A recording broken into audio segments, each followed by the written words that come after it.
There's a strained gravity in absence, a silence that pulls harder than the loudest presence. When you step away, when your energy withdraws, when your image dissolves into memory, something ancient is awakened in him. Desire is sharpened not by touch, but by distance.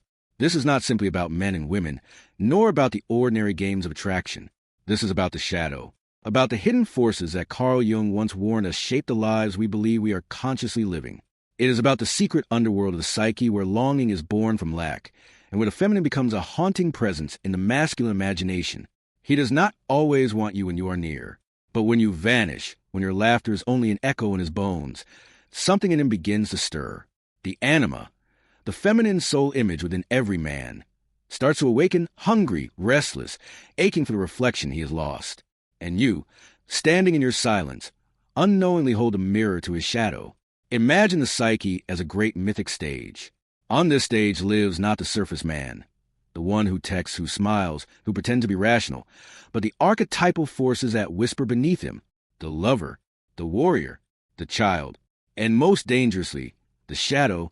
The shadow is everything he refuses to admit about himself, his need, his fear, his wounds, his hunger. When you are close, the light blinds him. He sees only the surface of you, not the depth. But when you step back, when your absence leaves an imprint like a ghost, the shadow begins to breathe. He does not want you as much as he wants what you awaken in him. And that, beloved listener, is why desire intensifies when you are gone. Your absence becomes a canvas upon which he projects his lost anima, the unlived dimensions of his soul. You must understand. In his psyche, you are not only yourself. You become myth. You become story. You become the unreachable star that ignites the wanderer's path. The more he cannot touch you, the more his unconscious turns you into the symbol of everything he longs for but cannot master. Jung called this projection, the act of seeing in another what one refuses to see in oneself. You feel it, don't you? When he looks at you not with simple affection, but with a depth that seems larger than his body. It is not your face he sees. It is the goddess, the eternal feminine, the dream he never resolved inside himself. And here lies the paradox. The moment you step into his grasp, the image shatters. The projection collapses. He remembers you are human. Desire cools. But when you leave, when you allow distance, the projection returns, and with it, the fire. Desire is born not in satisfaction, but in lack. This is the law of the psyche, the cruel architecture of longing. What he cannot have, he worships. What he holds too tightly, he suffocates. Your absence awakens his shadow because it forces him to confront what he does not control. And the masculine ego, trained to conquer, to own, to claim, cannot bear what slips beyond its grasp. You become not just a woman, but a mirror of his deepest inadequacy. His hunger intensifies because it is no longer only for you. It is for wholeness. For the missing part of himself he believes you carry away when you step into silence. Do you see? His wanting is not proof of your weakness, but of your power. The power of the feminine is not in the chase, not in the offering, but in the mystery of absence.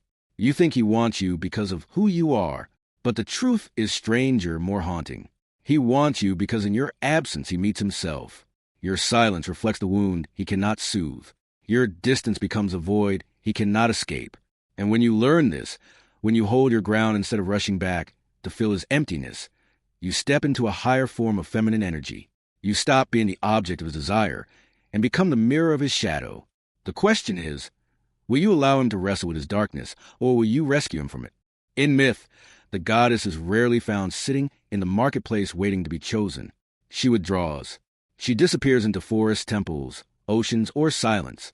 She is Artemis retreating into her sacred woods. She is Persephone descending into the underworld. She is the unattainable figure who teaches man that not all treasures can be seized by force. When you withdraw, you step into this archetypal lineage. You echo the ancient feminine mystery that whispers, I cannot be consumed. I cannot be owned. I am not a prize for conquest, but a mirror of your soul. And this unsettles him. For a man who is used to chasing, conquering, and possessing, your absence destabilizes his ego. It places him in unfamiliar territory where control slips away, and in that loss of control, desire swells. Carl Jung understood that desire is rarely about the external figure. The anima, the inner feminine, dwells within every man, but she lies buried beneath repression, fear, and conditioning. When he encounters you, when your presence stirs his unconscious, he does not see only you. He sees fragments of his anima rising from the depths. When you are gone, that image is not destroyed, it multiplies. His psyche fills the silence with stories, memories, fantasies. You become larger than life precisely because you are not there to contradict his imagination. Your absence fertilizes his projection, and the more he projects, the more he burns. It is not logical. It is archetypal. Desire lives in the unconscious, not in reason. And do you feel the temptation to run back?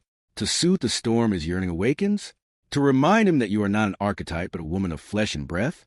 Resist, because the moment you rush to collapse the distance, you rob him of the very confrontation he needs. His desire is not your responsibility. His shadow is not yours to carry. When you step away, you are not playing games. You are embodying a truth the masculine must face, that the feminine is not an object of possession, but a force of nature. Every man carries within him an old wound, the loss of the maternal embrace, the primal separation from warmth and belonging. He may bury it under achievements, under stoic masks, under noise. But when you are gone, the wound reopens. You stir in him the memory of that first absence, the ache of eternal return. He wants you because he believes, unconsciously, that you will soothe that wound. But the wound cannot be healed by another. Only by turning inward, only by embracing his own shadow, can he approach wholeness. And yet, the psyche resists this truth. It clings to the fantasy that the other will complete what feels broken. That is why he wants you more when you are gone. Because in your absence, he confronts the abyss inside himself, and he mistakes you for its cure. Stoic philosophy reminds us that desire is a form of enslavement. To need what lies outside of one's control is to be in chains. The Stoics warn that when we place our peace in the hands of another, we surrender the freedom of the soul. And so, his hunger when you are gone is also his bondage. He becomes captive to the image of you. You, in your silence, hold dominion not because you cling, but because you let go. This is the paradox. He grows restless, consumed, aching precisely when you practice detachment. His ego cannot bear the silence, but your power is born from it. The feminine power of silence. Silence is not emptiness. It is a field of energy. When you step into silence, you create space for mystery, and mystery is the heartbeat of desire. The feminine is not about constant availability. The feminine is rhythm, ebb and flow, presence and absence, closeness and retreat. Just as the moon vanishes to renew herself, just as the tide withdraws to return more powerful, so too must the feminine know the sacred art of disappearance. He wants you more when you are gone because he begins to sense the vastness of you, that you are not confined to his narrative, that you exist beyond him. And in that recognition, he feels the trembling of awe. So ask yourself, why do you fear being absent? Why do you fear stepping back? Is it because you believe love can only survive in constant presence? Is it because your own wound whispers that if you are not endlessly available, you will be forgotten? The truth is the opposite. When you vanish, you do not disappear. You expand. You become a myth that walks through his dreams. You become the silence that thunders louder than words. Do you see the power in that? The mirror of the Anima. He does not chase you because he understands you. He chases because you are the mirror he has never dared to look into. The Anima is not gentle. She unsettles. She provokes. She awakens what has been buried. When you withdraw, you awaken her ghost within him. You remind him of the lost feminine inside his own soul. And because he cannot recognize her as part of himself, he projects her onto you. This is why he cannot sleep when you are gone. Why every memory of your voice carries the weight of unfinished music. You are not only the woman he once held. You are the missing half of his psyche crying for recognition. But you must understand, this has little to do with you, and everything to do with the shadow. The shadow as teacher. The shadow is a teacher he resists but cannot escape. In absence, it whispers, you're not whole. You are not sovereign. You are clinging to what lies outside yourself. When you are gone, his shadow expands in silence. It reveals his dependency, his fear of loss, his terror of insignificance. And in that terror, he burns. He thinks it is love, but it is fear disguised as longing. He thinks it is passion, but it is projection set aflame. If you return too quickly, if you soothe him, if you ease the ache, you steal from him the very lesson his soul is begging to learn. Stake his longing is proof of your need to return. It is not your duty to be the salve for his wound. Your gift is in the silence, the mirror, the distance that forces him to confront what he has hidden all his life. And you, can you bear that power? Can you stand in the mystery of absence without collapsing back into his arms for comfort? Because the feminine that bends a man's ego is not the one who chases, but the one who vanishes into the forest of her own sovereignty. Every myth tells of this dance. The beloved withdraws, and the hero must descend into darkness to find her. Orpheus travels into the underworld for Eurydice. The knight wanders for years in search of the lady who withdrew into the tower. It is always absence that initiates transformation. Presence comforts, absence awakens. When you are gone, you do not punish him. You initiate him. You invite him into the wilderness of his own unconscious. You become the catalyst of his individuation, the path toward wholeness that Jung believed every soul must walk. But he cannot walk it if you never leave. Trauma and the echo of loss. Here, another truth arises, deeper, more dangerous. Desire and absence does not only awaken the archetype, it also awakens trauma. The inner child, abandoned long ago, cries out when the feminine withdraws. The boy inside him, left unseen or unheard, suddenly surfaces. This is why his reaction may be intense, desperate, even irrational. He is not only longing for you, he is reliving every loss he has ever endured. You become the echo of every vanished embrace, every mother who turned away, every silence that felt like rejection. It is not you he mourns, but the ghost of his own childhood. And yet he calls it love. The Stoic reminder. The Stoics would remind him that no one belongs to him, that the gods themselves withdraw, that nothing external could be chained without destroying it. Epictetus would whisper, "You desire what is not yours to control, and thus you suffer. And here lies your power." In stepping away, you remind him of this eternal truth, that the feminine is never a possession. She is a force, a rhythm, a presence that comes and goes like the moon. The one who tries to seize her destroys her. The one who honors her absence discovers wisdom. And do you see what happens when you collapse too soon? When you silence your mystery, when you offer yourself without pause, when you extinguish absence before it flowers into longing, you rob yourself of power. He cannot desire what he already consumes. He cannot worship what he already owns. Do you dare to be the goddess who withdraws, not in cruelty, but in sovereignty? To let him wrestle with shadows he has long denied? To stand in silence, so that his own soul becomes deafening to him? The feminine as catalyst, not curer. You are not the cure to his wound. You are the mirror of it. Your absence does not heal him. It reveals him. It drags the shadow to the surface. It forces the masculine to look at what he has buried beneath pride, beneath conquest, beneath certainty. This is the secret Jung knew. Relationships are not about completion, but confrontation. We meet in order to see what we have refused to see within ourselves. And nothing reveals faster than absence. When you withdraw, you force him into dialogue with his anima, his shadow, his wound. He may rage, he may ache, he may romanticize, but all of it is a language of a psyche awakening to itself. Absence is not emptiness. It is a field of tension. It bends space around it the way gravity bends light. When you are gone, he circles you like a planet caught in orbit around a star it cannot touch. He feels the force, but cannot grasp its source. Your silence bends his psyche. He becomes restless, searching, haunted. Desire grows not because of what is given, but because of what is withheld. The more he cannot reach, the more he creates within his imagination. And imagination is always more intoxicating than reality. This is why the poets write more verses about longing than fulfillment. Fulfillment ends a story. Longing writes the epic, the alchemy of mystery. Mystery is the alchemy of the feminine. When you are fully revealed, when every word is spoken, when every curve is exposed, desire wanes. The ego feels safe again, satisfied, unchallenged. But when you disappear, when you shroud yourself in silence, you awaken the mythic imagination. He begins to sense that you are more than flesh, more than form, that you are a riddle he cannot solve. And man has always been drawn to the riddle, the labyrinth, the secret he cannot master. You become the sphinx at the gates of his unconscious, and he is compelled to enter not to possess you, but to discover what you awaken within him. Do you see how dangerous your power is? It is not in the words you speak or the charms you offer. It is in the silence you hold. In your absence, you awaken his imagination, and imagination always burns brighter than reality. But here is the risk. If you do not know your own power, you will collapse it. You will think his longing means you must return, that his ache is your responsibility to soothe. And in doing so, you extinguish the very flame he cannot resist. Can you bear to remain the mystery? Can you resist the urge to explain, to reassure, to shrink into comfort? When the feminine withdraws, the masculine descends. This is not new. It is written in every myth, every scripture, every tale of longing. Your absence is a doorway to his underworld. He must enter it, even if he resists.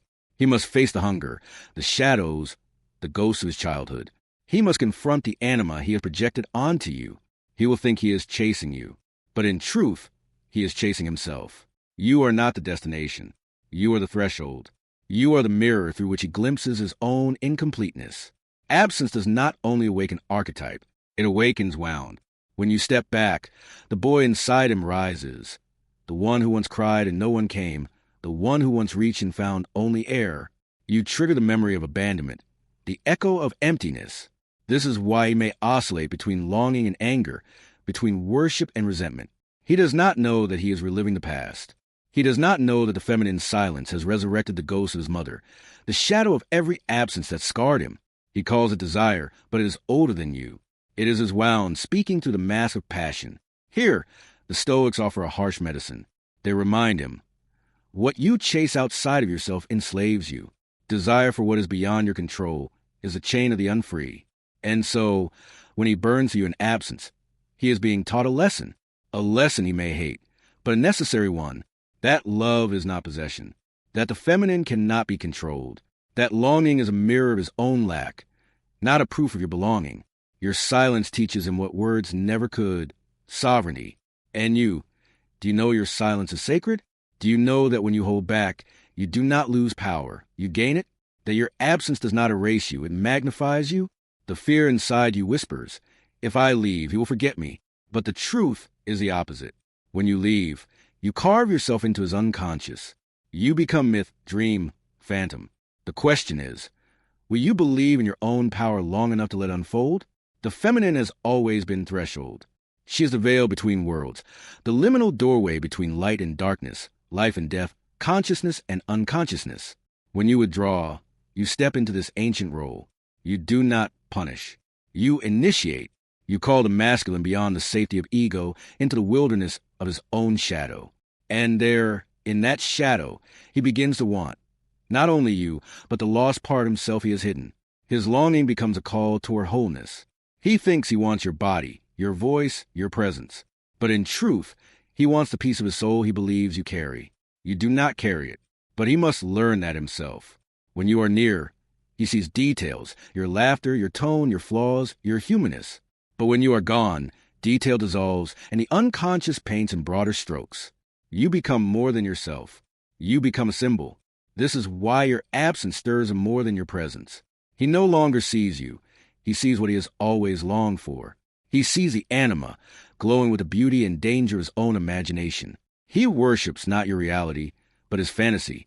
And fantasies are always stronger than facts. Desire is born in shadow. It is not light that makes him ache. It is darkness. When you leave, you cast him into that darkness. He loses control. He loses certainty. And in that void, his unconscious rises. The shadow whispers, she is the one you need. She is the answer to your hunger.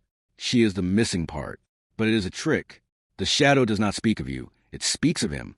His desire is not proof of your belonging, but of his incompleteness.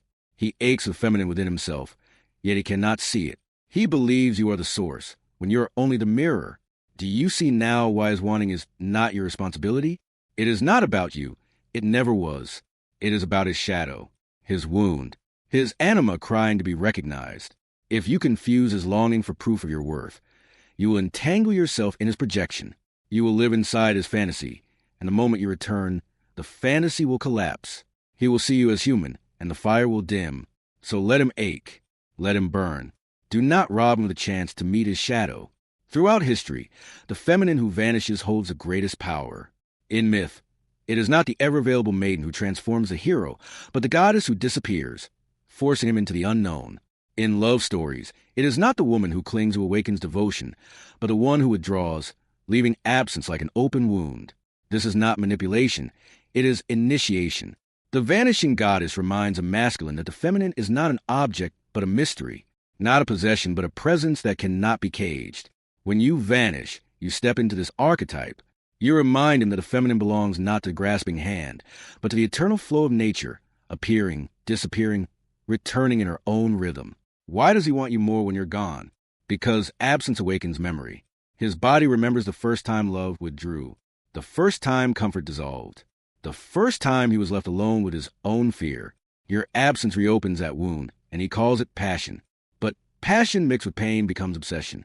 He may cling harder, demand more, project deeper, all because he cannot separate you from the ghosts of his past. The truth, he does not want you alone. He wants the mother he lost, the comfort denied, the innocence fractured. You are only the canvas on which his psyche paints its history. Here the Stoic stands beside Jung, nodding. The Stoic whispers, "Do not chase what is not yours to control. Do not place your peace in another's hands." Desire is slavery to illusion. When he burns for you in absence, he is enslaved, not to you, but to his own unexamined hunger. And your silence, your withdrawal, becomes the unexpected teacher. You do not soothe him. You do not explain. You simply are not there. And in that not there, he begins to see his chains. And will you pity him? Will you rush back to soothe him, to rescue him from his own shadows? Or will you allow him the dignity of struggle? Because if you collapse into his arms too soon, you do not give him love. You give him escape. Escape from his wound. Escape from his shadow. Escape from his growth. The greatest feminine power is not in what you give, but in what you withhold. In your silence, you offer him a mirror. In your absence, you give him the chance to meet himself. The question is, will you allow him to? Desire is not the end of the story. It is the beginning of transformation. When you are gone and he aches, he is not simply suffering. He is being initiated. He is learning the truth Jung and the Stoics both understood. That love is not about possession, but about awakening. He may not know it yet, but his hunger for you is a hunger for wholeness. He wants what he believes you carry, but in truth, he wants what only he can give himself. Reunion with his anima, reconciliation with his shadow, peace with his wound. You are not the destination. You are the threshold. His desire for you in absence is the fire that forces him to step across. Silence is not only his teacher. It is yours. When you vanish, you awaken something in yourself too, something wild, something unsettling, because absence is not without risk. It does not only empower, it also reveals. Your own shadow stirs. The part of you that fears being forgotten. The child inside you who once reached for love and met only silence. The wound that whispers, "If I am not here, I am nothing. If I do not give, I will be abandoned." This is why withdrawal is terrifying for feminine. It is not merely a tactic. It is a confrontation with her deepest fear, that she is only valuable when present, only loved when giving, only remembered when near. And yet, when you stand in your silence and survive it, you awaken your true power.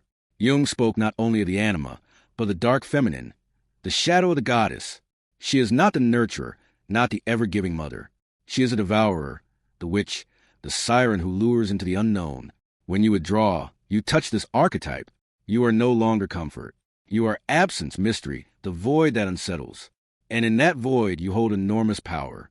For it is the dark feminine who awakens transformation. Men do not grow from being comforted. They grow from being undone. And absence is undoing. Oh, you dare to hold that darkness? Do you dare to let him ache, knowing it unsettles you too? To resist the urge to rescue him, even when your own wound trembles. Because in truth, the moment you rescue him, you rescue yourself. Not from love, but from your own fear of being unseen. You run back not only for him, but for the frightened child inside you who believes presence equals worth. But if you can hold the silence, if you can breathe through the storm of your own shadow, you become unshakable. You no longer need his longing to prove your value. You become sovereign, complete, radiant in absence as much as in presence. His shadow longs in absence. Yours fears in absence. His ache tells him, "She is everything I need." Your fear tells you, "If I am not near, I will be forgotten." Together, these shadows create the dangerous dance of desire. He chases. You are tempted to collapse. He projects. You are tempted to explain. He longs. You are tempted to soothe. But if you both resist, something new happens. He meets his anima. You meet your sovereignty. He confronts his lack. You confront your fear. And together, you step into a higher love. Not dependency, not projection, but individuation. Absence is not abandonment. It is rhythm. Even the moon disappears, yet she always returns. Even the tide withdraws, yet it always comes back. The goddess who vanishes into the forest is not gone forever. She reemerges, transformed, renewed, luminous with mystery. This is your truth too. You do not withdraw to punish, but to renew, to remind him that the feminine is not constant presence, but living rhythm. And when you return, not prematurely, not to soothe, but in your own timing, you are not smaller. You are larger, more radiant, more ungraspable. This rhythm keeps desire alive. Without absence, love suffocates. Without mystery, passion withers. So ask yourself, can you bear to be the moon, not the sun? The sun is constant, blinding, relentless. The moon withdraws, softens, disappears, returns. Which do you wish to embody? Do you dare to let him sit in darkness, even when your own heart trembles? Do you dare to trust that absence is not death, but transformation? Because if you can, you will no longer fear being forgotten. You will know that your absence is as powerful as your presence, that your silence speaks louder than your words, that he wants you more, not because you prove yourself, but because you withdraw into the eternal mystery of the feminine. The masculine has always been hunter, but the hunt is meaningless without distance. If the prey offers itself, the chase dies. If the goddess never vanishes, the knight never quests. The masculine grows not in possession, but in pursuit. And pursuit is only possible when the feminine withdraws. This is why he wants you more when you are gone. Not because he is cruel, not because he is shallow, but because his psyche is wired for quest. You become the horizon he cannot reach, and in reaching, he discovers himself. It is not the capture that transforms him. It is the chase. Jung believed that when men repress the feminine, they inevitably repress the very qualities that make them whole. Creativity, compassion, emotional intimacy, and the ability to love without control. All these aspects get buried in the unconscious, only to return in distorted ways. That's why so many men swing between extremes. On one hand, they may appear stoic, strong, and indifferent. On the other, they may erupt with sudden jealousy, anger, or insecurity. This oscillation isn't random. It's the unconscious feminine breaking through the rigid defenses of the masculine ego. For women, recognizing this pattern is powerful. When a man fears a feminine, he often projects that fear onto you. He may accuse you of being too emotional, too demanding, or too unpredictable. But in truth, he is speaking to his own shadow, the parts of himself he cannot face. The secret here is that your feminine energy isn't something to shrink or apologize for. In fact, it's the very catalyst that awakens his hidden potential. But you must approach it with wisdom. Instead of matching his fear with fear or his control with control, embody presence, groundedness, and a deep knowing that your value isn't dependent on his acceptance. The more you embody the radiant, unapologetic essence of the feminine, the more you mirror back to him what is disowned within himself. Some men will run, others will resist. But those truly seeking growth will eventually recognize that what they fear is not you, it is themselves. And this is where the feminine becomes not just a force of attraction, but a force of transformation. Here lies the paradox. Men fear the feminine because they sense it as the key to their wholeness. Jung believed that the masculine ego fights the feminine not because it is weak, but because it knows the feminine holds the power to dissolve its illusions. When a man rejects the feminine, he condemns himself to wander the halls of his own psyche. Haunted by projections of the anima, he refuses to embrace. He may pursue power, conquest, or knowledge, but deep inside there will always be an aching void, a place where the feminine was meant to flow, to soften, to complete. For women, understanding the secret is liberation. His fear is not your flaw. It is his shadow. When you embody your authentic feminine, magnetic, nurturing, intuitive, you awaken in him the memory of something lost, something feared, and something desperately needed. The question then becomes, will he face this truth, or will he flee from it? Because in the end, Jung's secret is not just that men fear the feminine, it's that they cannot become whole without it. And that is the timeless riddle every man must answer within his own soul. And so, we come full circle. Carl Jung's deepest insight was that the feminine is not something for men to conquer, avoid, or suppress. It is something they must embrace within themselves if they ever hope to live whole, authentic lives. The fear of the feminine is, in truth, the fear of their own soul. When you understand this, you stop personalizing his resistance, his withdrawal, his projections, his battles with you. They're not really about you. They're about the war inside him, and that gives you freedom. So here's the question I'll leave you with. Will you continue to shrink yourself so that a man feels safe as avoidance, or will you rise into your feminine power, shining so brightly that he is forced to confront his shadow? If this exploration lit something inside you, don't let it end here.